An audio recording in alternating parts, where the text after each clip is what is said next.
Hello, everybody.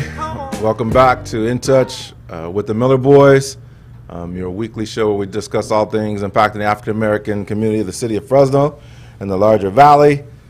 Tonight, we're going to be doing lots of different things. I'm going to be mainly dealing with the political scene, what's going on. Hopefully, you guys everybody voted.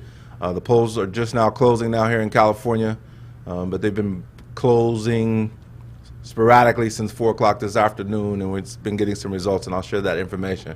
But as always, I'm joined here with my brother, my partner in crime.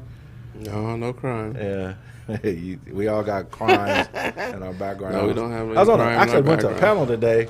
No crime. I was invited to go and talk with some police officers, Fresno Police Department officers, and they have this CTI, cultural something training program that's going through, and is dealing with mental health and some other areas. Yeah, I was invited by a colleague to go in there and beat share. up people who got mental health problems. They start trying to fix that issue. Yeah, but it was interesting listening to the officers. There was 2 people there from Internal Affairs. There was 2 gentlemen there that works now with the mental health capacities. That was their assignment was. I don't remember where the other 2 people were from, but listening to their perspectives about how things go, their interaction with the public and stuff. It was interesting listening to their take. You know, it's all about compliance. I'm like, I got you. I agree with you, but how do you get to compliance? You just can't expect. Bust them in the head. Yeah. Put them in handcuffs. Right? Did they answer your question? You said they did. They did. And what was the answer that they said? They didn't answer directly, but I appreciate that we was able to have a conversation. No. Well, what was the answer? Ultimately, they said, one of the gentlemen was saying that if a lot of the negative exchanges that happens between the public, between the community and law enforcement would not happen if the community would just comply. Okay, so the question then becomes, why should I comply? Why should I give up my civil rights when I don't think I've done anything wrong? And you're coming to me telling me that I have to do something. Mm-hmm. So I think that's the issue, though, is how. Oh, no, that is definitely the issue. But how? You know, I face the same thing in school system. When I'm dealing with kids who are on the defiant side of what's going on, I want them to sit down and be quiet so I can do the rest of my investigation and do whatever I need to do. Correct. And they want to yell and scream. Now I got to do something of force, not with like lethal force or anything like that with like the police officers, but it's a matter of making sure that they are complying with what it is I'm asking them to do, and then I can return back to meet their needs. But the reason why I'm able to do that is because I have a relationship with kids. I don't do that with all kids because it's not appropriate for me to do that. It's not a good situation. But because I've worked up a relationship and a reputation with the students, I'm good with that. But the police officer who just shows up doesn't have that same relationship. They don't have that same statute, that same standard, although they want to have the same outcome. And my whole thing is, how do you get to that point? You get to that point by having positive relationships built in the past. When I was out there for 22 years, I didn't have bad run-ins with people. I told them the truth. This is why I'm here. This is what I need to do. This is why I need to have compliance. When we're all done, then you can be on your way, if that's what's needed. But that's because of the way that you have been trained. That's because that's in your DNA. Not all law officers have that. A lot of law officers... Why are you talking in circles? If you don't have that, then you need training. I got you, but the training is not being provided, or the training that's being given to police officers that they talked about today is minimal. So okay. So because it's a minimal training. Okay. So then what you do then is you look at it from the perspective that the public is not the problem. The police is the problem. Well, it could be both sides. No. What I'm saying then, if you are not having if you're not getting the compliance that you're getting because you are being heavy-handed or something else, and you're dealing with the public, then the public is not the problem. If you are the bully in the room or the situation, and you walk into the room and you want everybody to do what you want to do, and because of your last resort, you start knocking people in the head, you're the problem. The people that are sitting there minding their business, doing what they're doing, and you come upon them to gain your compliance to get what you need done, you're the problem. How come you can't ask people for things? How come you can't try to have an understanding, or like you said, build that relationship in that short period of time. Hey, I'm so and so with the Fresno Police Department or the whatever law enforcement agency. These are some questions that I need to get to and what I need to do. But some people, that's not in them. I agree with. I hear what you're saying. So then you need to put that in them. And how do you put that in them? Through training. But you can't get everybody's not going to be able to. You're not going to be able to put that in everybody. Some people are just not going. They don't need to be police officers. I agree with that. And then on the public side, there's some people who are just not going to comply. And they're not supposed to be in the public. Well, that's what they need to be locked up and put away. So the last thing that you say is that you start suing the police department, and that's why we're in the situation that we're in today here in because you're going to get compliance. Your main goal for the police department to do and not violate people's right is to hit the city in the pocketbook, and that's why we're in a situation where your last police chief has so many suits because of lack of training. And like you said, now there's other officers that, as they would say, can't program up, because what the police department wants is not what I'm saying, what I'm stating. They don't want non-confrontational compliance. Well, that's what they say they want. It don't matter what you say. And there are some officers who that doesn't matter what they say. It's what they do. But there are officers who don't want to have confrontational altercations with the public. Correct. There are officers who want to have confrontational. There are public. Correct. There are people in the public who don't want to have confrontation, but there are people in the public side of the community side who want to have those altercations. We're not okay. You're right, but it's not for the public. People on that side with the mental health issues to walk around stepping out of the way of the police department.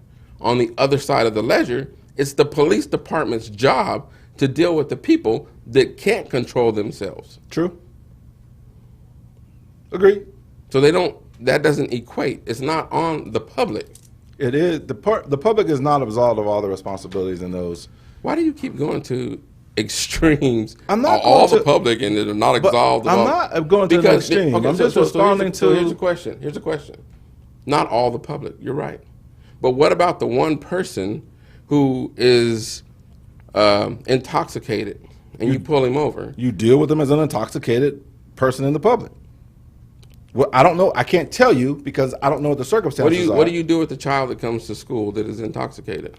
Get them to the nurse. Make sure that they are actually intoxicated. If it's liquor or whatever, see if we can identify through my interview with them. Follow the protocols based on what your observations are. Right. If I need to get them medical attention, then I get them medical attention first, and then I deal with the disciplinary side of it, whatever that may be. Contacting parents. Maybe I have to transport them to the hospital because they've got something we don't know what's in their system. Right. So where does the bias come in for you that says that you need to knock them in the head, to chain them to something, to get them to comply to what you need them to do? If that same intoxicated student now is being violent to another person, another student, they had an altercation and now they just ain't gonna calm down. They're getting into it with one of my counterparts, the lady in the office. Then I may have to physically restrain them to be able to do what I need to get done. So do you escalate it to that point? Do I? Yeah. No, I try to de-escalate. Why do you not escalate? Why do you not escalate it to that point? I don't try to. It's part of my training not to escalate. That's what I'm getting at with the police department. And I know you're going to say, well, not all police Correct. police officers X, Y, and Z, but they should. That's part of their job. Agreed.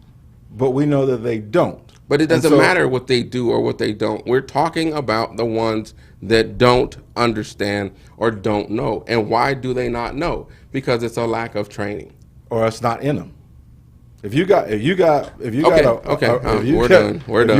white, what is your favorite term? A white supremacist. We're done. How are we done? We're done. I said we're done. We're done. If you got a white supremacist, what's your term? Racist white supremacist who's a law officer, which we know exists.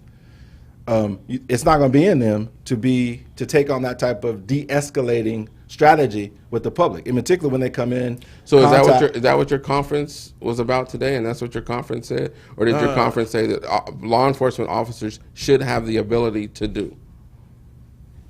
it was a big give and take, and that was what our role is of the public, the people who were there.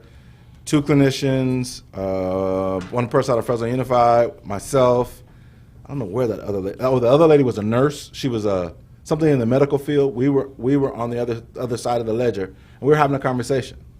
And so it wasn't a matter of right or wrong or got you in type of stuff, but I just wanted, as they shared things, their stories, we on the public side, of the non-law officer side, was able to give some rebuttals. So when they're talking about the compliance issues, they're like, listen, if all a person would do is comply, I'm like, that's not the case. That might be your reality. That's not my reality. But that's not their reality either.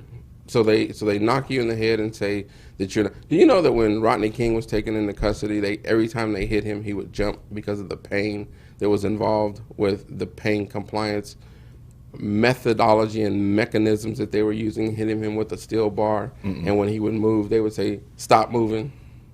No, I don't know that specifically to that one, but I do know that is a situation that they said that people are struggling when they're getting hit because they're flinching from the pain that's being administered to them. So how are people supposed to comply when you lowering the boom on them? When it has gotten to that point, because the reality of it is that you have nothing but time out there. You can talk to people till they're blue in the face. True. You have nothing but time. But the mindset of a lot of police officers is that we only have X amount of time to get this done. Therefore, we're going to bring the pain for your compliance. I think it's even more insidious than that. We gonna make you do what we want you to do. Well, yeah, regardless. yeah. And yes. So that was I'm sure it was. So interesting. I'm assuming that I'll be invited back. Hopefully. So, change the subjects on you real quick. Sure. Okay, so the first results, the California polls have closed as of 8 o'clock. And so the first results for the county of Fresno, this is not for the state, this is just for those elections that impact the Fresno County area. So, and it won't be, so like in some of the races, I'm going to share the information for you. So like in Congressional District 22, Devin Nunes's seat, it's in Fresno County, Kings County, Tulare County, and it goes all the way to Kern County. So the numbers that I'm going to be sharing right now doesn't mean that the person who's in front won. It just means they won the Fresno County portion of it. But all the votes are counted? Yeah, but I'm just looking at the Fresno County side. I'm not looking at all the votes that were in Fresno. It's not no, they're not all counted. But these will be the people who are the early voting. Okay. And so right now, it just looks at as far as numbers. Yeah, because this is only 7% of the votes that were cast. So there's a total of 471,000 registered voters, and that's for all parties in Fresno County. So 471,000. There's just under 36,000 ballots that were presented back early. I don't know how that matches up with other data. But for Fresno County right now, the Democratic Party, Bernie Sanders is first. He's got 9,400 votes, 27% of the vote. Joe Biden is second with 7,300 votes, 21%. Michael Bloomberg is third with just under 6,000, which is 17%. Pete Buttigieg is fourth with 3,000 votes. Who's no longer in the race. Right. Tom Steyer, who's no longer in the race, got 2,800. Elizabeth Warren has got 2,700 votes. So she's actually behind two people who are not even in the race anymore. And then they got a bunch of other people on here. I don't even know who. Joe Sestak? I don't even know who that is. Sestak, yeah, he's not in there anymore either. Rocky Fuentes. No, I mean, yeah, there's some folks on here that I've never heard of as it goes down the ledger. On the Republican side, Donald Trump got 95% of the vote. 40,000 Republicans voted for him, and that's in the early voting versus 32 versus 35 on the Democratic side, total Democratic vote. So 5,000 more people Republican voted for, which is normal for Fresno County. That a lot of the Republican voters in the county actually even before the new system they would do vote by mail. So there's a $5,000 vote plus on the Republican side. So let me get to some of the races of interest. Find the mayor's race. So as you know, we've got, okay, so early voting. And that's 7% still. 7% of precincts voted, or the ballots voted. 43,000 votes. Jerry Dyer is ahead, 25,000 votes. He's at 59%. Andrew Jans is at just under 14,000 votes at 32%. He's got a long way to go. That's interesting. Why is it interesting? Just the numbers to see. I need to take a screenshot of this just to keep this in my brain to see how much it changes as it goes through. Fourth is Richard Renteria with 1,000 votes, 2% of the vote. Bill Gates got just over 1,008 votes, 2% of the vote. Floyd Harris got 875 votes, 2%. Nicholas Wildstar got 468 votes, 1%. And Brian Jefferson, my favorite in the race, got 248 votes. City Council.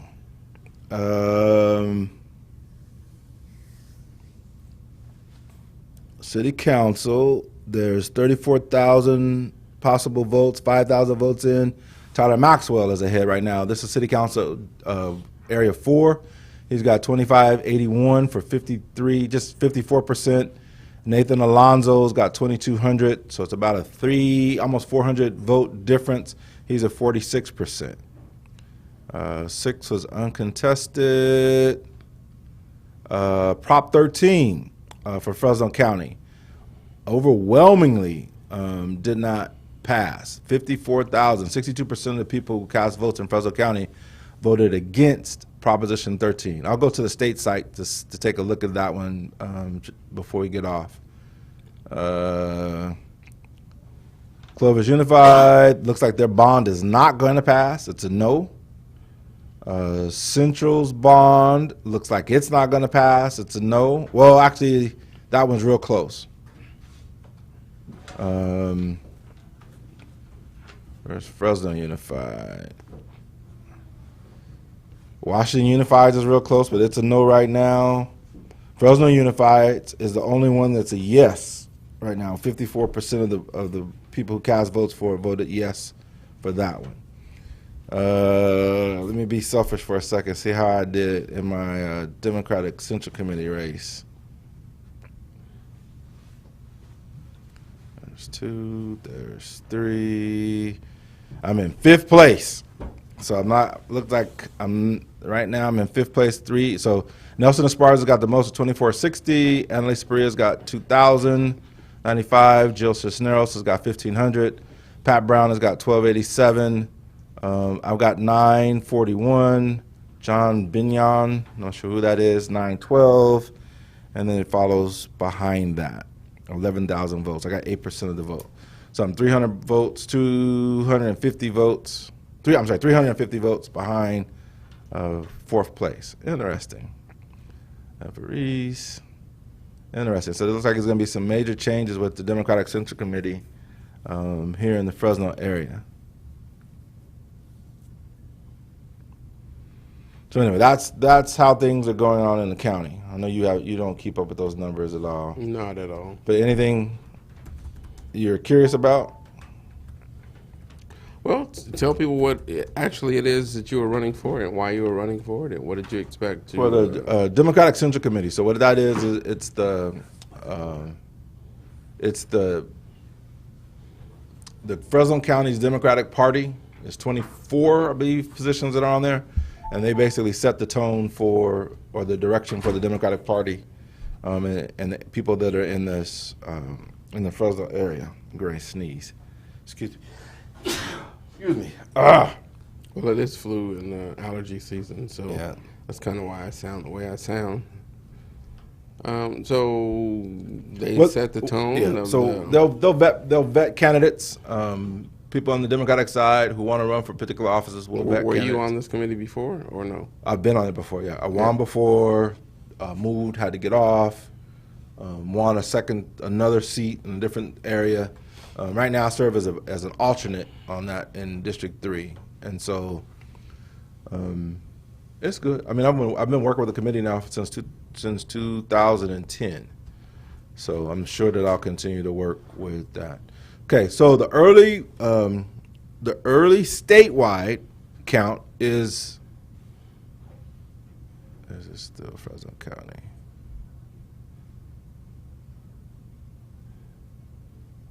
I don't know. That's wrong.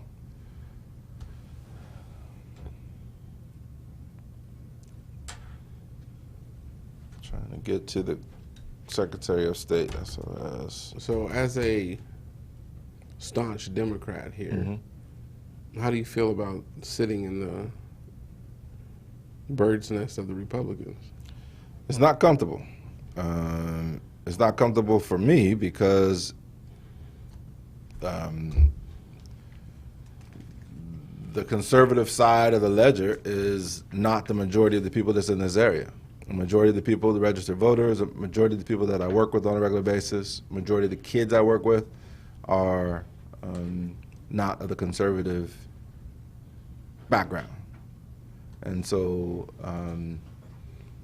I'm concerned with it, that the conservative mindset that is here that permeates what's going on. When you got Fresno Unified School District, which is 90% non-white Caucasian, so only 10% of the Fresno Unified's population is You white. said non-white Caucasian? So Non-white so Caucasian. ethnic. So it's not, yeah. So 90% of Fresno Unified's population is ethnic, of ethnic origin. Okay. Only 10% of it is white, Okay. non-Hispanic. I forget what the actual term is. So when you've got that kind of populace, but when you look at all the elected officials in the area, you've got Caucasian men and women of the conservative ilk who are in your leadership, your elected positions. Something's not matching with that. And so doesn't sit well. So anyway, it says the early voting right now in California is that Bernie Sanders is ahead with 26% of the vote. Second would be Michael Bloomberg with 14,000 votes. Third would be Joe Biden. Now this is just with 1%, actually not even 1%, it's 0.9% of the precincts reporting. Remember, there is going to be upwards of about, I want to say it's 4 million people. 4 million votes is going to be cast, so this is real early votes. So those numbers I gave you earlier about Fresno County is accounted for in what's going on with this. So, but yeah, politics, I mean, people always say that their vote doesn't count, and I tell them all the time, your vote only doesn't count when you don't use it. You know, if we all make mistakes, we all, tell you a funny story. On my original ballot, when I was filling it out, I was talking to my son, my youngest son, about the different people on the ballot and wasn't paying attention to what I was doing. And I actually, on my original ballot, bubbled in Donald Trump. No, I couldn't vote for Donald Trump. He's on the other side of the ledger. Oh, but I voted for You're not a somebody. Republican anymore? Hey, funny. I bubbled in somebody's name that I should. I'm not gonna tell you who, but I bubbled in somebody's name that I shouldn't have bubbled in there. So then I tried to correct it, and I'm like, nah, I can't do that. So I just got a big Sharpie, X'd out my ballot, wound up going to the vote center. The vote centers, the new vote centers that got put in place, Yes. those are slick. You don't need anything. People kept saying you got to take your ballot in. You don't have to take anything with you. You just go in. They ask you your name. You tell them your name. They look you up by your name. They'll ask you your address. You give them the address where you live. If it matches, they print your ballot. You get the ballot. You go fill it out. If you give them an address that you're not at, then they will re-register you right there on the spot and give you the ballot for the address in which you've registered. You can't beat this. So I don't understand. There's no more excuses. I'm not going to accept any more excuses for people not voting. This is way too easy. But it's, see, This is way too easy. why do you, okay, I understand the historical stuff and the reasons, people died for your vote and people blah, blah, blah, blah, blah. What if you're just so turned off that you don't want to vote? My question is going to be, what's got you turned off? The politics of it all, one. 2, that you feel that your vote doesn't matter. 3 could be, that you're not, have not been enlightened or educated enough to understand how the new system or the old system works. You've just been, or you just don't want to. I can't. The third one, because of the newness of the system and stuff, and not understanding that, I got you. Just allow me 5 minutes of your time, and I can enlighten you to the basics of what goes on with this. Those other 3, so then I shouldn't hear anything from you as things in your community go sideways, go in a direction. And you usually, I don't think that those are the people that are complaining. I think that the people that are complaining are the people such as yourself that vote and don't feel the other people in the communities that sit still and don't vote. You want to drag them along and then point the finger. And this is just devil's advocate in what I see. Point the finger back at them for not voting. I could have my way if you went out and voted. If you did your portion or your thing to do what I want you to do, then I could be successful. 2 sides. There are people who are voicing complaints out there, who participate, who are frustrated because they voted and things didn't turn out the way that they wanted it to turn out. Correct. There are also people who are making complaints and about society and the systems and structures that don't vote. And I know that for a fact because you can go back in there and take a look at a person's voting record. And I've seen people and had conversations with people in their doorway. They're telling me about how bad things are, but I look at their voting record and they haven't voted. But the question is, why are they telling you that things are so bad? Because they are. Because you've went to them and actively found them in their place of residence, in their refuge. And so then it's up to you to try and convince the people that they need to go out and vote. So I also have conversations with people. There's a guy that's actually that lives on the corner from Mom and Pop. Nice guy. Talk to him all the time. When I went over and talked with him when I started talking to him about voting stuff, I don't vote. He's a veteran. I don't vote. So I kind of get, hey, listen, I don't vote. Okay. He don't complain. He takes care of his little world Right. and no complaints out of the guy. I lived next to the guy for 2 years. Okay. What I'm saying is there's also other individuals, and I understand and I respect that. If he doesn't vote for whatever reason, being a veteran, you earn that. But there's other people who have had conversations. Being a veteran, you have to qualify it by being a veteran. That's just me. That's just internal to me. Okay. He's sacrificed something that I haven't sacrificed. He sacrificed something that a lot of people haven't sacrificed.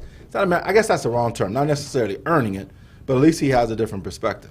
But I've also had conversations with folks in their doorway who are high as hell, marijuana smoke coming out of there, and they telling me why they vote don't count and what the streets and the lights this and the police this and that. Well, brother, you can't do nothing here. Well, I'm not going to vote for this candidate because that candidate is bad. I'm not going to vote for this candidate for that. Okay, cool. Then don't vote in that race. If you don't like any of the candidates in that race, then don't vote for that race. But you got school bonds on there. You got little ones, obviously. You got school bonds on there where they're talking about buying or getting money to make additional facilities, that type of stuff. What about that component of what goes on with the ballot? What about, you said that you don't like, I can't even think of a good example. I can't think of a good example, but you don't like X, but the person who's running in this particular case and situation, that you have an opportunity to cast your vote to possibly affect that and change it, but you won't do it. And so here's one. Here's a good example. I'll use this one. I had a conversation with a guy about mayor. He wasn't voting for Dyer because of this. He wasn't voting for Jans because of that. I'm like, okay, cool. What about, I'm voting for Harris. Okay, great. Great. But don't, I think, okay, great. That's great. But the thing about it is you got to go and cast your vote. You just telling me you're going to vote for Harris don't count for nothing. I'm not saying you got to vote for either one of the guys that everybody else says is going to be the 2 front runners. You don't have to do that, but you do need to participate in one way or another. And usually when I take that type of approach with them, at least we can have a conversation. I've had conversations with Republicans, knock on the door blindly, and it's a Republican. All of a sudden I tell them who I am, who I'm supporting stuff. First question out of your mouth: are you a Democrat or a Republican? I'm a Democrat. Well, I don't vote. Okay, that's great. I don't have a problem with that. Can I give you this information? Why would I want to have that? Because if I get elected in this particular area, I'm going to be serving you. So can't we have a conversation? We don't have to agree on this, but can't we have a conversation? Because there may be some time in the future that you may need my support or my help with something, and I don't want to cut that communication lines off. And so when I have conversations like that with folks, that's what I'm saying, that these excuses that people come up with and the process, when it was on Tuesday and sometimes you had to miss work. Like, I guess there was a problem today with the vote systems. There was something going on, the machines. Mm-hmm. Something happened with the machines. They were down for a little while. So I know that there's inconveniences that go along with that. The way we got it now, we have people in Fresno County that could have voted over the last 30 days. You know that, and you understand that. Other people don't. I got you. But part of what I'm taking on is the role that, as I come across with people, the show, things I'm doing on Facebook, things I'm doing, my email, my new MailChimp account. I've been sending that information out. And surprisingly, I've been getting some responses back. Because I wasn't sure I was going to get too much of nothing from it. But I think, and one of the things is, as we go through the night, when I go back in here and take a look at the refresh, I'm real interested. I know we'll probably be off the air by then, but I'm real interested to see what our percentage of participation is. Because think about this. Right now, this... How would you be able to tell that? Because this will update. It will keep updating as it goes through. We won't get counts until official counts. You said, okay, I'm trying to... So right now, we're only at... You said we were real interested to see what our participation... Who was our? Fresno County. Okay. Everybody who is voting in Fresno County. Okay. Because I'm going to be very disappointed if we're under 60%. Why? That would be because of the system, the structures, how easy it is. That's going to be disappointing for me. Traditionally, our voting percentages have been about 40, in the 40 range, in presidential primaries, that kind of stuff. Madera County, who went to this system last year, showed an 18-point increase. I want to say they got to 60. So you want to go from 40 to 60, and if not, you're going to... That'll be disappointing to me, given the time and energy and effort that not just me, but I know that a lot of other people put into this process. We still got a lot of issues. Brandy Orts, our secretary of the county, still ain't doing everything she can do to get stuff out. But I think part of it is that we, in our organization and things, have got to do a better job as well. So I know you're not into politics at all, but that's just kind of Darren Miller's 2 cents on it. Well, my thing is the individuality of it all is that, if you want to vote, you're going to go out and vote. You're correct. The system has been made much easier for people to take advantage of that. But there are people out there who just don't want, they're lazy people. They're dumb people. They just don't want to take the time or the process to do that. That's just the reality, and it's not going to break my heart if these dummies don't go out there and exercise their right to vote. But as I always say, we live in one of the least educated populations in the whole entire United States. And I think it should be approached in that form or fashion. But I think that people should be aware and understand what it is that they're looking to do, why they're looking to do it. That comes through education, formal or non-formal education. People don't understand and different forms of things because they're not being taught. They're being taught to them. It's just like the information that we said earlier. You were easy to say that it's just that sometimes that's people's nature. Not everybody can be a police officer. Well, sometimes that's just in people's nature. Not everybody's going to vote. So, hey, and you have and it's a right and a privilege to vote. You have a right to vote. They take the right away from you to vote, and it's a privilege to vote. Not everybody exercises their right and their privilege. If we understood the reality of it all, people vote against their best interests. When was the last time Donald Trump opened up a coal mine? Isn't that what he said? Right? So I'm just, That's your president. That's your president. That's your president. My president is Anyway, president. if you remember when I ran for city council in 2018 with this system, the frustrations that would go along with how you would get the updates and about Yes. every half hour or Yes. so. So that's what's going through now. Because right now, what's 0 precincts are reporting. Okay. So that means, and I don't even know. Well, I mean, That's interesting because I don't even know how that, because it would be a different system, because before each individual precinct, which is based on neighborhood, Yeah. which there was, so let me take upwards off of 300. Let me take off my intelligent hat and put on my cynical but now hat. the precincts are still there, but people don't vote in the precincts. People can vote anywhere in the vote system. Right. So I don't even know how they're going to report these. So They can just- can't report by precincts. So they could just go and burn and pick and choose how many, what the percentage is, and it's all electronic. So they can manipulate the numbers however they. No. I'm not saying they can manipulate the numbers, but what I'm saying is like, so if you voted at Mosqueda Center, maybe there's 3 precincts there, but only people who were in those 3 precincts in those areas that lived in there would be voting there. So when they got done at that polling place, and they sent their information off electronically, or however they did it, you would get the results for that particular precinct when it was done, and then it would be reported on there. Should. But now with the system, the way the system is, they got the 50 vote centers throughout the county. If I happen to be out I live in precinct 1, but I'm out in Kalinga, and I cast my vote out there in their electronic system out in that area, how then do you equate that back to there's an entire precinct that's done?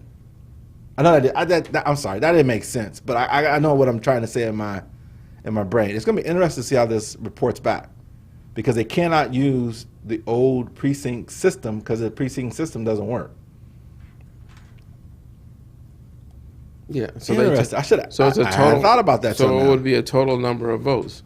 So as they come in, so basically, for all the votes that were cast at 8 o'clock, they should all be counted and correlated by 9 o'clock, Okay, so and it should be done. they're at 19% now.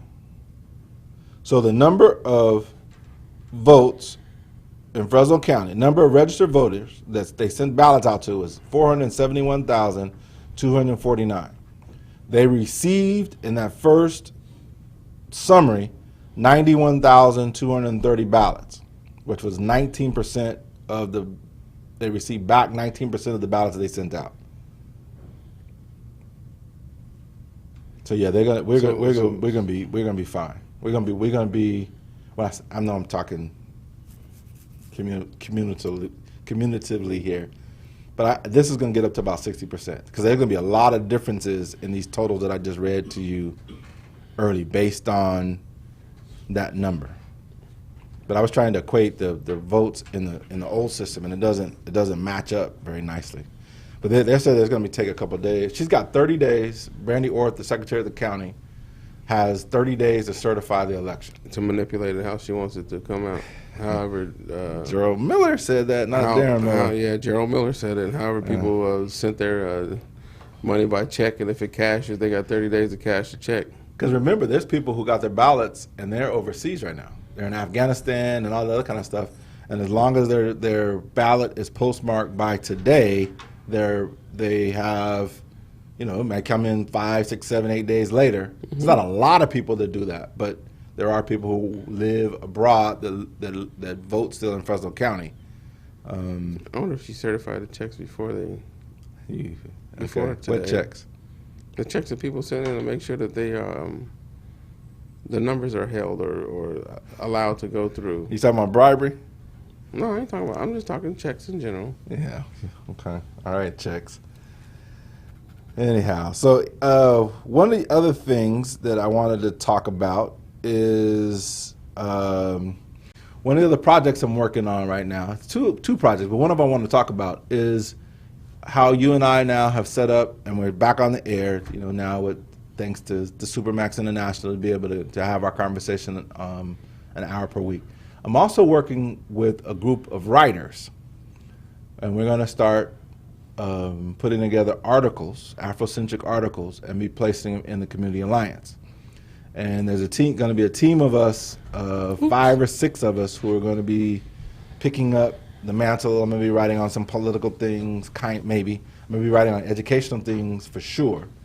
And so just I put this out there. If anybody is a writer who would be interested in becoming part of our collage, writing maybe 2 or 3 articles every year for possible publication in a local newspaper here, please reach out to me via Facebook or however you get in contact with me so that I can hook you into our network. One of the things I think that needs to go along with people voting and those type of things goes back to the educational piece, is that I don't want my people, not just my African American people, but the people that I profess to want to serve, I don't want them to not be informed on things and that be the reason for them not participating. So had we had this conversation 6 months ago and writing articles specific to the political process, I could have written it and written about the new way of cashier ballots and those type of things in an Afrocentric way and gotten that message out there. And so one of the things we've done in the African American community is we've gotten our avenues of communication has staled. So we're still only using white bread. We're not using whole wheat. We're not using I don't know what other kind of breads it is, rolls or whatever it is. We're still using the old white toast that originally started. And so we need to, the folks I'm working with, we're committed to doing some different channels about getting out Afrocentric conversations, the Afrocentric voice in multiple means. Here, print, and some other things, radio. Hopefully at some point in time we'll get back onto the radio. So just interesting. A different perspective. So you want to be you a writer? You want to? Absolutely not. I am not a writer either, but I'm going to participate. And Absolutely not. You can write a 300 page or 300 page, a 300 word. Can I? Yeah. You don't want to? No, absolutely not. I would not. Now this is going to be really, really negative, but I would not waste my time trying to educate folks that do not want to see the point of view that I have to bring to them. Well, it's not. Well, okay. I got you. I got you. That's just me. I hear you. I hear you. What's the percentage of African Americans here in Fresno County? It's just under 10%, I believe. Okay. I can tell you in just a second. At one point, we're the 4th largest minority in the county, behind Hispanic, behind Latinos, Latinx, Caucasian, Hmong, and then us. Our Hmong brothers and sisters passed us not too long ago. Why do they pass us? I don't know why. I can't answer that. I don't know if it was because there's more of them than us. Well, that yeah, but I don't know how it got to that point. This thing says that we're 601,000 people. That's new. 600? Mm-hmm. The county. That's the county population? That's or the city? city. The That's city what it population? says for the city. Okay. What did it used to be? Oh, 500 no, or something? no. Disregard.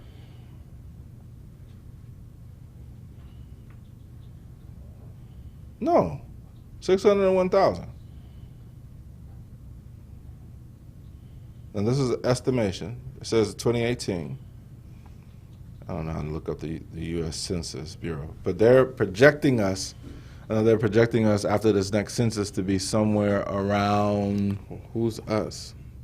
Fresno County. Okay. The U.S. Census is projecting for Fresno County to be 620,000 people or so. And we still would be, at that time, still the 5th largest city in California, behind Los Angeles, San Jose, San Diego, and San Francisco. I think it's a tragedy that African Americans don't act as a unit in a vote, a block here, understanding that it's divided for reasons, for different reasons, but I think we would get more done and be more satisfied if we were a solidified, unified block that would go to your lines of communication, understanding, and education. Agreed. Agreed. I think even more so than that, what disappoints me is that we can't vote by interest. Okay, so 2018, What do you mean vote by interest? by interest, education as an issue, as an issue of interest, and the people who don't like the way that the public school system is educating their kids, whether it be white, black, brown, wealthy, impoverished, coalesce around an issue. We don't like our local pollution, our air pollution, our water pollution, those type of things, and coalesce around an issue rather than around our ethnicities. I think that us being focused on our ethnicities, looking for interest in that is what keeps us in silos, and why the non-conservative side of the ledger can't move forward. Because people are different, and you want us to all be together. Okay, so all African American issues in Fresno are not the same as the Hmong, as the white. Right. So the African American community who have wealth, African American community that has wealth here, their issues are different than the African American issues who are impoverished. Same thing in each one of those ethnic groups. But if your kids are not being educated by the outcomes, graduation rates, standardized testing rates and stuff, if your kids in a city are not being educated at an acceptable rate, that goes beyond ethnicity, goes beyond gender, goes beyond economical status. And as you're stating, that's when I feel that when you start pushing yourself too thin to worry about the issues of everybody else, then, as I heard today, the high tide raises all boats. Well, what if you don't have a boat and you stand out there on a rock? You're going to drown. So, we should coalesce together as a solid block. This is, for me, in my understanding, as a African American monolith first, and then we could push our agendas and issues toward whatever it is that we want, and not say, okay, can we get 6 or 7 people from this, or 8 or 9 people from this other place, because their issues, like you said, from the start are not the same. I care about, the babies that are in my house first, and I want the babies that are in my house first. So what is the babies that are in your house first? What do you care? What are the issues that you have for those babies that are those first issues that you have for those babies that's in your house? Education, safety, shelter. You have those concerns for the babies those are your first priorities for those babies that are in your house, correct? Yes. In generality. Yes. Those same issues and same concerns are the same for this impoverished Hispanic family, this wealthy African American family. Right. I understand all of that. I do. But if I'm giving my energy to the holistic of everybody, then my babies are not going to have what they need to be whole. I understand what you're saying, but can I allow them to take that up over there and then invite me to their party when they have made a standard? Why do we always have to go out and solve the problems of everybody else as an African American Because community? everybody's problems are the issues that we're having in this area are, many of them are the same. It doesn't. I understand what you're saying, and in the bigger picture, you are correct. But if we're walking across, the burning sands or whatever, and I take my sandals off and give them to you, and you take off running down the street with my sandals, then I have to make a decision to sit where I am and perish, or to walk and suffer with blisters on my feet. And what you're saying is, no, we can all run together and we should all, tell them to put water on the sand so that it's not. But exactly what you're saying right now is it goes back to my frustrations with Fresno County being led by the conservative agenda. Oh, they don't care about us. Why Right. They're taking the sandals. Why do we even? If it's a group of 10 of us, there's 6 of us who are on the progressive side. There's 10% of you said there's 10% of African Americans. So It's in 8%. 8% of African Americans in numbers of 600,000. So that gives us, and I'm not a mathematician. You're the educator. That gives us approximately how many African Americans in the county or in the city? 4,000. No, Six. 40,000. So it would be 8 times 6, 48. So how come the 40,000? 48,000 people. How come the roughly. 48,000, the 40,000 people as an African Americans can't stand in a coalition together and move as a monolith? Why they're not monolithic people? Okay, and that's like what you're saying, what you were saying earlier. I can't understand why we're not. I understand that we're not, but we should do that. Because what we're going to always do is we're going to always find the tail end of every situation. Until we understand our true leadership potential, which is being taken away from us and relegated on a constant, we will always follow other folks' plans and agendas. And it's not just poor people. All the poor people unite to make a cause. No. Can we get ourselves as an African American community in the Central Valley together before we start worrying about everybody else? That's my philosophy.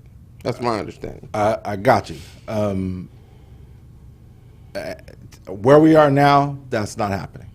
Oh, I agree, and I said, and that would be my focus. Let me restate some of these numbers, because this comes from Statistics Atlas, which is different. This says it's only 513,000 people. I don't have a year on here though. 513,000, which is more along the lines of what the numbers that I've been receiving. 520,000 people. It says that 48% is Hispanic, which is basically 247,000 people. 27% is Caucasian, 142,000. Third is the Asian population. Now it doesn't specify Hmong or anything, it just says Asian as a clump. 13%, which is 68,000. And then Black, which is 8%, which is at 41,000. So this says that for the county of Fresno, this would be the city of Fresno, that 73% of the population is not white. Okay.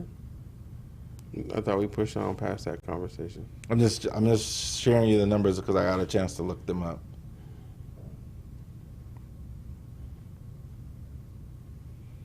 So anyway, and this is, like I said, that was from a particular source. I don't know how to get to the actual census information from the 2010 information. I should probably look that up, or actually, I could probably get that from Ms. Kaya. But anyway, so let me see if this is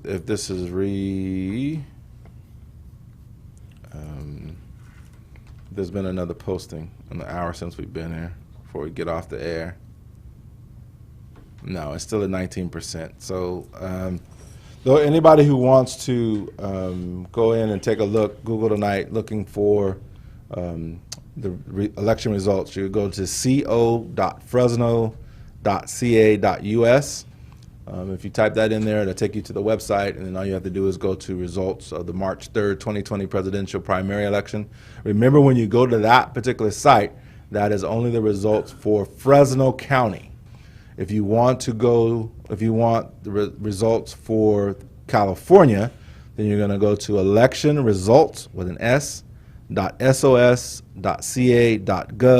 That's the California California Secretary of State's site, and same thing, look for results, elections, and then go to the results part, and they will give you information on there about for the whole state.